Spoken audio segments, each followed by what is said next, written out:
સમાજશાસ્ત્ર પાઠ આયોજન સૌથી પહેલાં તમારે તાલીમાર્થીનું નામ, શાળાનું નામ, ધોરણ, વિષય, વિષયાંક, તારીખ અને સમય લખવાનું રહે છે. તમે પરીક્ષામાં પણ ટાટ હાયર સેકન્ડરી અને સેકન્ડરીની પરીક્ષામાં પણ આ વસ્તુ લખવાની છે. સામાન્ય ઉદ્દેશો, વિદ્યાર્થીઓમાં સમાજ વિશે સમજ વિકસાવવી. બીજો મુદ્દો છે સમાજશાસ્ત્રના મહત્ત્વને સમજાવવું. સામાજિક જીવન પ્રત્યે વૈજ્ઞાનિક દૃષ્ટિકોણ કેળવવો. અધ્યાપન પદ્ધતિ કઈ કઈ ઉપયોગમાં લેવાની છે, પ્રશ્નોત્તરી પદ્ધતિ, પ્રવૃત્તિ આધારિત શિક્ષણ, ચર્ચા પદ્ધતિ, વ્યાખ્યાન પદ્ધતિ, મૂલ્યાંકન, સ્વાધ્યાય અને શૈક્ષણિક સાધનો, પાઠ્યપુસ્તક, બ્લેકબોર્ડ, વ્હાઇટબોર્ડ, ચાર્ટ, ચિત્રો, પ્રોજેક્ટર, પીપીટી, ઇન્ટરનેટ. અપેક્ષિત પૂર્વજ્ઞાન, વિદ્યાર્થીઓને સમાજ, પરિવાર અને સમૂહ વિશે પ્રાથમિક જાણકારી છે. સંદર્ભ સાહિત્યમાં તમારે અહીંયા સમાજશાસ્ત્ર, ગુજરાત રાજ્ય પાઠ્યપુસ્તક મંડળ, પ્રકાશનનું નામ અને પાના નંબર અને બીજી કોઈ સમાજશાસ્ત્રની તમને પ્રકાશનનું નામ લખીને 2 પુસ્તકનું નામ લખી દેવાનું છે. પછી છે પાઠના સોપાનો. સૌથી પહેલાં આવે છે વિષયાભિમુખ, શૈક્ષણિક હેતુઓ.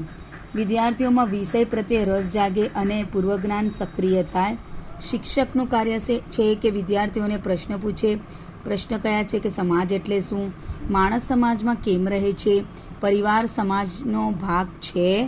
ત્યારબાદ પાઠનો પરિચય આપશે. વિદ્યાર્થી શું કરશે તો વિદ્યાર્થીની પ્રવૃત્તિ છે કે વિદ્યાર્થીઓ પ્રશ્નોના જવાબ આપે, પોતાના વિચારો વ્યક્ત કરે અને નવા પાઠ માટે તૈયાર થાય. બીજો મુદ્દો છે વિષય રજૂઆત. વિદ્યાર્થીઓ સમાજશાસ્ત્રનો અર્થ અને વ્યાખ્યા સમજે. શિક્ષકની પ્રવૃત્તિ છે વિદ્યાર્થીઓને સમાજશાસ્ત્રનો અર્થ, વ્યાખ્યા, ઉદ્ભવ અને ઓગસ્ટ કોમટે વિશે સમજાવે. વિદ્યાર્થીની પ્રવૃત્તિ છે કે વિદ્યાર્થીઓ ધ્યાનથી સાંભળે, નોંધ લે અને પ્રશ્નોના જવાબ આપે. તુલના અને સંબંધ. વિદ્યાર્થી સમાજશાસ્ત્રનો અન્ય વિષય સાથેનો સંબંધ સમજે. સમાજશાસ્ત્ર અને ઇતિહાસ, અર્થશાસ્ત્ર વગેરે વચ્ચેની સમાનતા અને તફાવત સમજાવે. આ શિક્ષકની પ્રવૃત્તિ છે. અને વિદ્યાર્થીની પ્રવૃત્તિ છે કે ચર્ચામાં ભાગ લે, ઉદાહરણો આપે અને તુલના કરે. સામાન્યકરણ. વિદ્યાર્થી સમાજશાસ્ત્ર વિશે યોગ્ય નિષ્કર્ષ આપી શકે.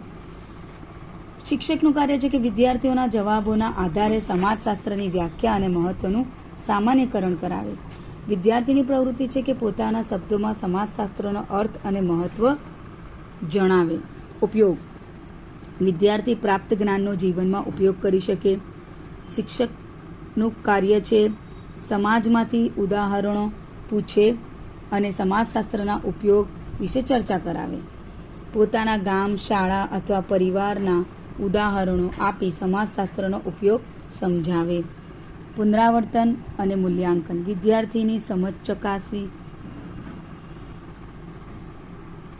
મૌખિક અને લેખિત પ્રશ્નો પૂછે તથા જવાબોનું મૂલ્યાંકન કરે. શિક્ષકનું કાર્ય છે વિદ્યાર્થીનું પ્રવૃત્તિ છે કે પ્રશ્નોના જવાબ આપે અને પોતાની સમજ રજૂ કરે. ગૃહ કાર્ય. સ્વાધ્યાયની ટેવ વિકસે. સમાજશાસ્ત્રની વ્યાખ્યા, ઓગસ્ટ કોમટે અને સમાજશાસ્ત્રનો મહત્ત્વ અંગે લેખન કાર્ય આપે. ગૃહ કાર્ય પૂર્ણ કરીને આગામી વર્ગમાં રજૂ કરે. ગૃહ કાર્ય પૂર્ણ કરે. વિદ્યાર્થીનું આ કાર્ય છે. મૂલ્યાંકન જે છે TLM. મૌખિક પ્રશ્નો. નંબર 1, સમાજશાસ્ત્ર એટલે શું? નંબર 2, સમાજશાસ્ત્રના પિતા કોણ છે? નંબર 3, સમાજશાસ્ત્રનું એક મહત્ત્વ જણાવો. સમાજશાસ્ત્રનો અભ્યાસ શા માટે જરૂરી છે? ગૃહ કાર્ય શું આપવાનું છે કે સમાજશાસ્ત્રની વ્યાખ્યા લખો. પછી બીજો પ્રશ્ન છે ઓગસ્ટ કોમટે વિશે 5 વાક્ય લખો. અને ત્રીજો છે સમાજશાસ્ત્રના 3 મહત્ત્વ લખો. આ સમાજશાસ્ત્રનો ધોરણ 11નો પ્રથમ પ્રકરણ છે, સમાજશાસ્ત્રનો પરિચય. તો આશા છે કે મારો આ વિડીયો તમને ગમ્યો હશે. લાઈક કરો, શેર કરો, સબસ્ક્રાઈબ કરો અને જે તમારા ટાટ હાયર સેકન્ડરી પરીક્ષા આપનારા વિદ્યાર્થીઓ છે તેમના થકી આ વિડીયોને પહોંચાડો, મોકલો.